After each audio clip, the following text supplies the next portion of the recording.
uncanny valley mean something to some here? Sorry to ask for heads. Okay, great. But for those, I'm going to state some obvious things along the way, and hopefully a few not so obvious things.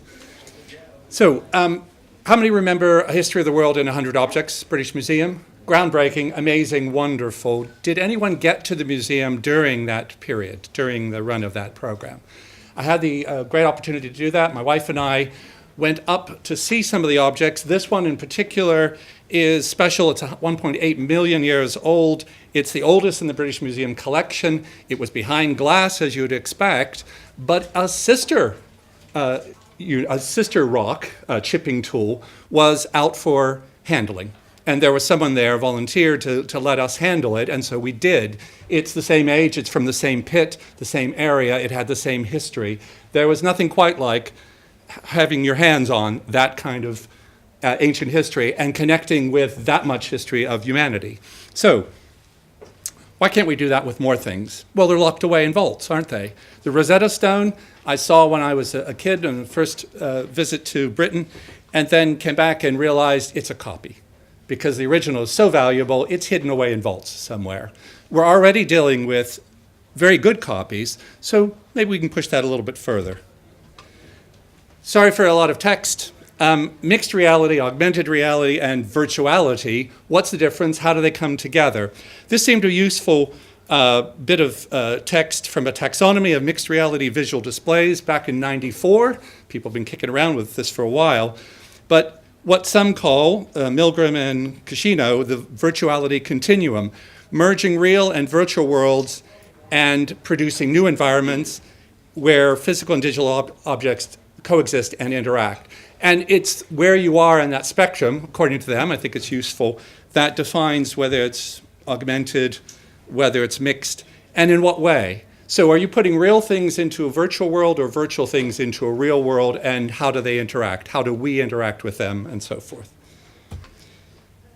This got people going, and still has people going, because that's what people want. Okay, they want better graphics by now, but that's 1977, and every time some holography demonstration comes out, and the term is used very widely, this is always pulled out of the archives to say, can't we get Princess Leia out of R2-D2? And yes, this isn't a shameless promotion, it's just about to come back again, the whole sort of thing. Because Disney bought the rights, they need mythology, and they're going to extend it. But we have mixed reality already. We've got some cybernetic objects on the ends, we've got real people there, and we've got a distress signal that was very effective and got us going for centuries. Sorry, decades anyway.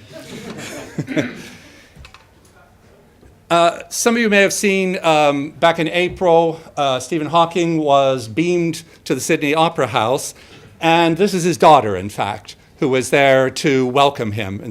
Did anyone catch some of that? Do you remember some of it? Okay, so this was a Bright Ideas group, and it was very high profile, and my department hosted him in a traditional video conferencing studio.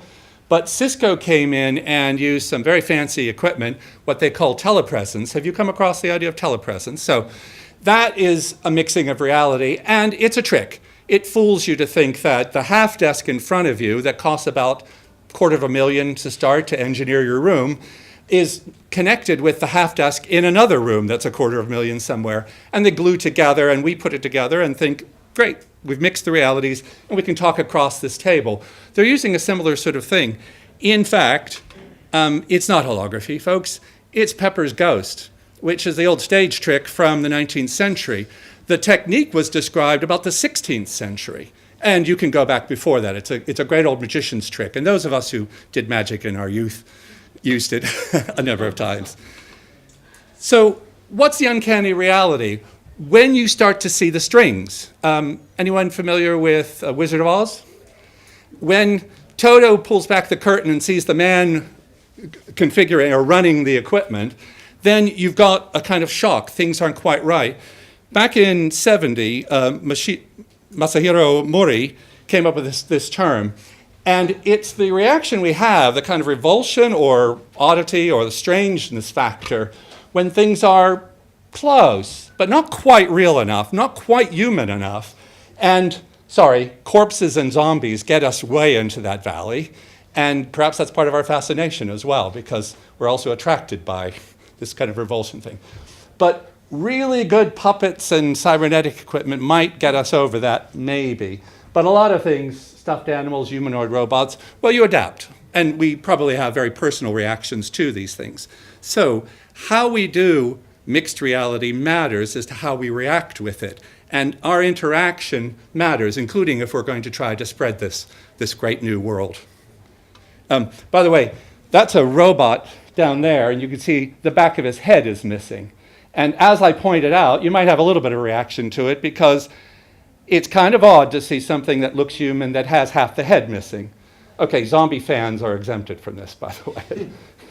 And if there's time, this is a really quick example of what the uncanny valley might be like. Okay, that's not looking very good. Oh, here. Come on, where are you? So this thing follows your... Is that weird?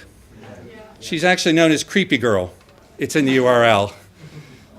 So that's a little hint of what uncanny valley could be like. It matters how we get these things mixed and how we react to it. Shared virtuality, Hatsune Miku. Sorry for those who can help me with better Japanese pronunciation. Her name means first sound from the future, and she is entirely synthetic. Her voice is synthetic. So she sings, she's a mega star.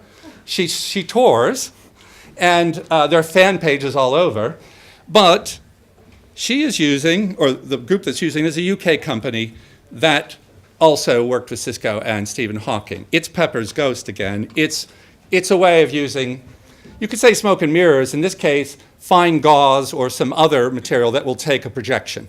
That's what's happening, so that's just a hint of what it looks like.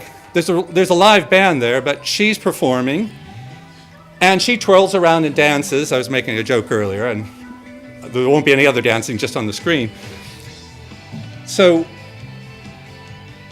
you have to say, like zombies and corpses and other things, it works for some people, it doesn't work for others. So I just wanted to point out there's an issue, and here is a reaction, the uncanny valley coming in poetry.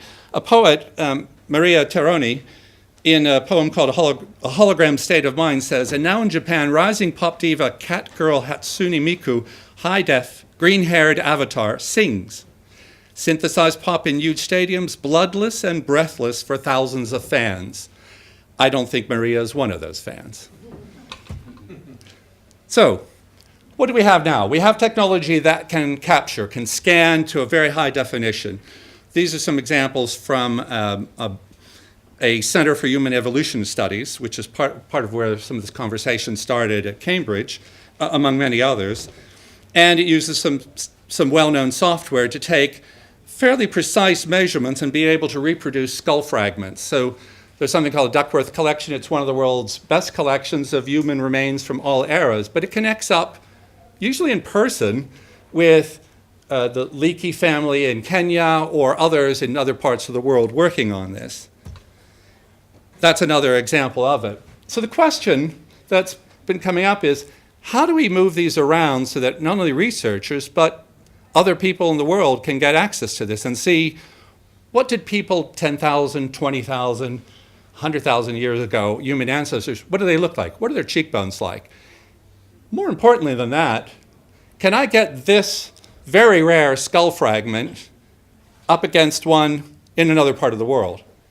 And it's not usually going to happen unless someone entrusted with this and properly insured puts it in a case and carries it with them in person. And that doesn't happen very often at all. So how do we put these things together, not just for the rare and the researchers, but for everyone? And what goes for skull fragments goes for Greek vases, goes for flint tools of all eras, and goes for cave and rock paintings. If you wanted to compare what cave and rock paintings look like, it's very hard because you can't move those. So this is just a flying overview. If you've seen Minority Report or anything that uses gesture control, I think we saw some hint in some other things, There are some very inexpensive approaches to this. Leap motion controllers available from Maplin for about 60 quid. I don't get a commission. And it will let you interact. And you need some way to do that. So leap motions are used in conjunction with Oculus Rifts. They're put on top of it. And that lets you have hands to manipulate objects in the virtual world. But what goes for the virtual world can go for mixed worlds too, depending on what your interface is and what your equipment is. Again, hardware comes, and it's the combination that matters. Oblong Industries has some hotshots, a chap in particular, John, I'll think of his name in a minute, who is advisor to movies like Iron Man and Minority Report, etc. So Gesture Control is well known in Hollywood because they've got a company that actually sells this stuff, and they design interfaces that have a little bit of real-world connection. And there's some other things worth mentioning.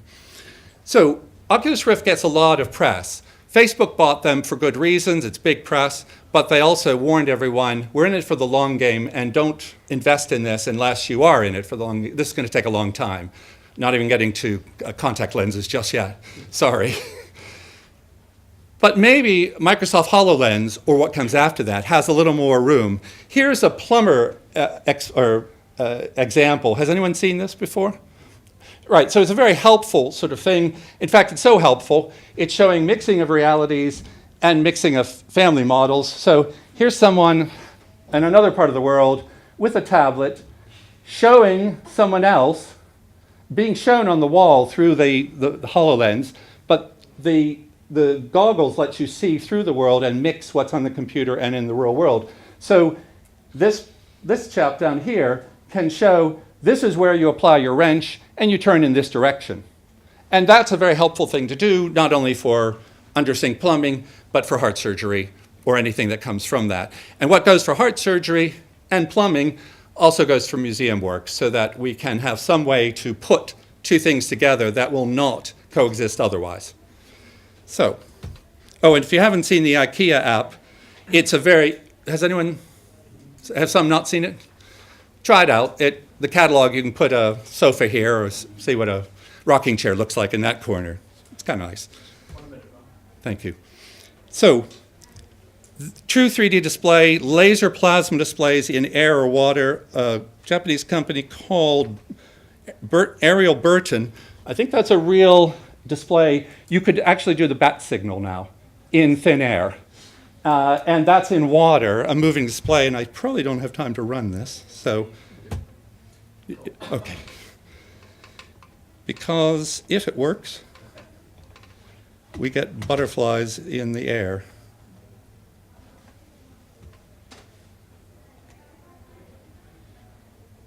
And then what I want, while that's loading, yeah, it's a Windows movie file, good or bad? Well, the link will be here. For whatever reason, it's on the pages. Let me see. Did it get there? No. Okay, let's skip it. Anyway, just imagine. But what is important is those points of light are laser plasma in midair with no special equipment besides what's projecting it. And they can project that by a plasma effect in oxygen and nitrogen in our air. And they've been doing this for a couple of years. Not sure how advanced they are, but that is a hope, I think, that we go headsetless. We get rid of the headsets. And then we are able to put things together next to each other. Let's see, yes. Can we share, compare, and create new options? Hopefully goes without saying. VMUST is a group, European group, virtual museum transnational network. It's been going for a few years now, 18 partners, 13 countries. It's worth checking out. Here is a VM, a virtual museum example. Curator, George Ricard, and put together some things in California and Egypt, I think. And some of the things he says, I'm not sure, at Egypt, I think. All of this long some of the things he says it can including being able to see things you could never see otherwise. Including being able to see things you could never see otherwise. But even then, maybe if you had the right sort of pass. But even then, who's going to let you look at the inside of a sarcophagus? And if I could find this detail, coffin lid detail. So that's the lid detail, and this. So that's the lid detail, and this is the lid interior. And who would have expected that drawing in there, which you couldn't do otherwise? And to be able to see that drawing up against the one you happen to have in your collection, any Egyptologists here, or the miniature you bought when you last visited Cairo, that's the sort of thing that we might see that'll get us to the next step until we get the right kind of displays going. So I think I'm probably out of time. Thank you.